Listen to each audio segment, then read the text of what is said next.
Hi friends, నేను మీ హేమాని. ఈరోజు నేను చేయబోయే రెసిపీ పులిహోర లెమన్ జ్యూస్తో ఏ విధంగా చేయాలో చూద్దాం. ఓకేనా?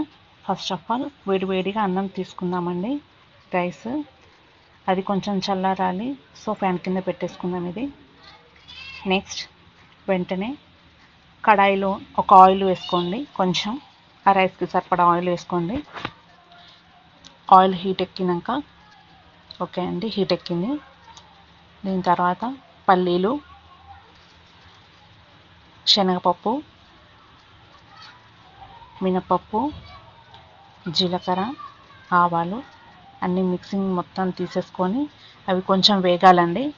వేగిన తర్వాత పచ్చిమిర్చి, తర్వాత కరివేపాకు ఇవి కూడా వేసి మొత్తం వేగిన తర్వాత కొంచెం పసుపు వేసుకోండి, 1/2 టీ స్పూన్. తర్వాత ఇందాక మనం రైస్ చూసాం కానీ దానికి తగ్గ క్వాంటిటీలో రైస్కి సాల్ట్ తీసుకోండి. తర్వాత లెమన్ జ్యూస్ తీసుకోండి. ఇంకెవరికైనా ఇంగువ వేసుకునే ఇంట్రెస్ట్ ఉంది అంటే అది కూడా ఈ టైంలోనే వేసేసుకోండి. సో ఇదంతా వైట్ రైస్కి పట్టించాలండి. సో ఈ విధంగా కలిపేసుకుంటే పులిహోర రెడీ అయిపోయిందండి. ఓకే అండి, ఈ వీడియో కనుక మీకు నచ్చినట్టయితే లైక్ చేయండి, షేర్ చేయండి అండ్ కామెంట్ చేయండి. సబ్స్క్రైబ్ చేయకపోవడం మాత్రం మిస్ కాకండి friends. Thank you for watching.